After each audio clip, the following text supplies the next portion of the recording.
যদি পাপ হয়ে যায় হতাশ হবেন না, পাপ হয়ে গেছে হতাশ হবেন না। ওযু করবেন, জায়নামাজে দাঁড়াবেন, 2 রাকাত নামাজ পড়বেন, ওই পাপের কথা আল্লাহকে বলে ক্ষমা চাইবেন। ইনশাআল্লাহ আল্লাহ পাক আপনার গুনাহকে নেকি দিয়ে পরিবর্তন করে দিবেন ইনশাআল্লাহ।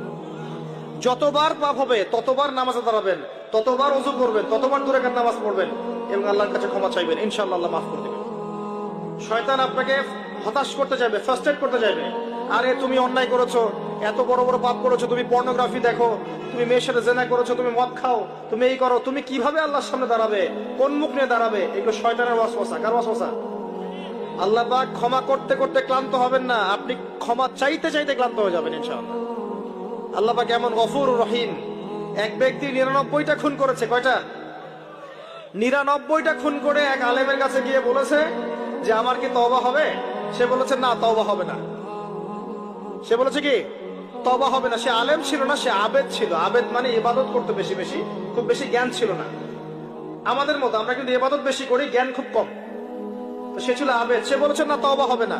তো ও বেটারেও কোপ দিয়ে 100টা খুন করে ফেলেছে, 100 ফিলাপ। এবার সে চিন্তা করছে যে আমি কি করব। আরেকজন আলেমের কাছে গিয়ে বলছে আমি 100টা খুন করেছি, তওবা হবে? এই আলেম সত্যিকারের আলেম ছিলেন, তিনি বলেন হ্যাঁ তওবা হবে, তুমি ইস্তেগফার করো এবং এই এলাকা থেকে চলে যাও, অন্য এলাকায় গিয়ে থাকো, অন্য একটা এলাকায় গিয়ে থাকো, এখানে তোমার স্মৃতি জড়িত আছে, অন্য জায়গায় হিজরত করে গিয়ে থাকো। তো সে ব্যক্তি চলে গেল, যাওয়ার পথে তার মৃত্যু হয়ে গেছে। আর আল্লাহ পাকের ফেরেশতা চলে এসেছে, আযাবের ফেরেশতা এবং জান্নাতের ফেরেশতা, তারা নিজেদের মধ্যে এখন তর্ক করছে কে রূহটা নেবে, আত্মাটা কে নেবে। ওই যে রূহ কাকে বলে, সায়েন্সকে জিজ্ঞাসা করেন, সায়েন্সের প্যান্ট খারাপ হয়ে যাবে। রূহ কাকে বলে উত্তর দিতে গিয়ে এখন আল্লাহ পাক এই বান্দাকে মাফ করতে চাচ্ছেন। তিনি কি করলেন? আল্লাহ পাক কৌশল করলেন। তিনি বললেন জমিনটা মেপে দেখো, ফেরেশতারা তোমরা জমিন মেপে দেখো, সে যেখান থেকে বের হয়েছে সেখানকার দূরত্ব বেশি না যেখানে যাচ্ছিল ওখানকার দূরত্ব বেশি।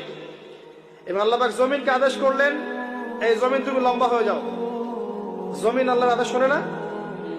এই পাহাড় আল্লাহর আদেশ শোনে না? শোনে। পাহাড়ে যা হচ্ছে, আল্লাহ রাব্বুল আলামিনের গজব চলে আসলে এই পাহাড় দেখবেন মানুষের উপর গজব ফেলবে ইনশাআল্লাহ তাআলা। সমুদ্রের কিনারে যা হচ্ছে আমরা দেখে আসলাম যে নগ্নতা অশ্লীলতা চলছে, যখন আল্লাহ পাকের গজব আসবে দেখবেন সমুদ্র ভাসিয়ে দিবে সবাইকে দেখে নিয়ে ইনশাআল্লাহ। আল্লাহর আদেশ যখন চলে আসবে প্রকৃতি আল্লাহর কথা শুনবে। জমিনকে আল্লাহ বললেন লম্বা হয়ে যাও, জমিন লম্বা হয়ে গেল। এবার ফেরেশতারা মেপে দেখলো সে যেখানে যাচ্ছিল ওর পরিমাণটা বেশি। আল্লাহ পাক বললেন ওকে মাফ করে দাও, ওকে মাফ করে দাও। 100